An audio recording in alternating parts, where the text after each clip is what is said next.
ओम शांति।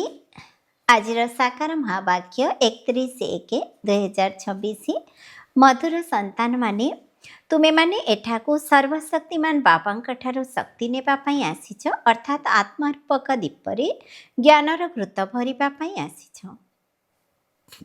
प्रश्न, शिवंकर बरजात्रीर गायन काहींकी रहिछि? उत्तर, कारण शिव बाबा जेतेबेले परमधाम को फेरी जाती सेतेबेले सबु आत्मा माने दल दल होई तांका पछे पछे चली जाती। ब्रह्मलोकरे मध्य आत्मा माने छता आकृति रे रही थांती। तुमे पवित्र हेतिया पिला माने ही केवल बाबांक साथी रे जाउछ।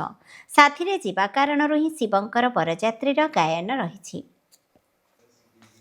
धारणा पाई मुख्य सारांश 1 नंबर, मन वचन कर्म रे पवित्र हुई आत्मारूपी बैटरी को चार्ज करने को हेबो। पक्का ब्राह्मण हेबाको पड़िबो। 2 नंबर, मनमत बा मनुष्य मत को छाड़ी एकमात्र बाबांका श्रीमत रे चली निजको श्रेष्ठ करने को हेबो। सतप्रधान होई बाबांका सहित उड़ी उड़ी घर को जीवाको हेबो। वरदान, सत्यतार शक्ति द्वारा प्रकृति को बा विश्व को सतप्रधान करुथिबा मास्टर भाग्य विधाता हुआ।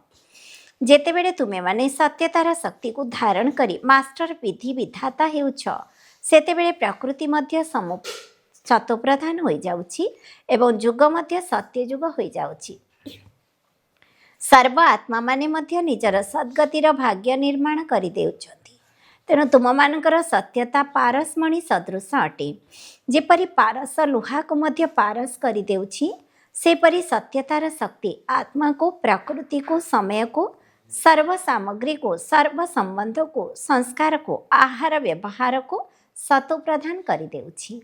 स्लोगान, जोगी आत्मा सेही माने अटंती जेउ मानंकु प्रकृतिर हलचल मध्य आकर्षित करि पारु नथिबो। अव्यक्त इशारा, एई अव्यक्ति मासरे बंधन मुक्त होई जीवन मुक्त स्थितिर अनुभव कर।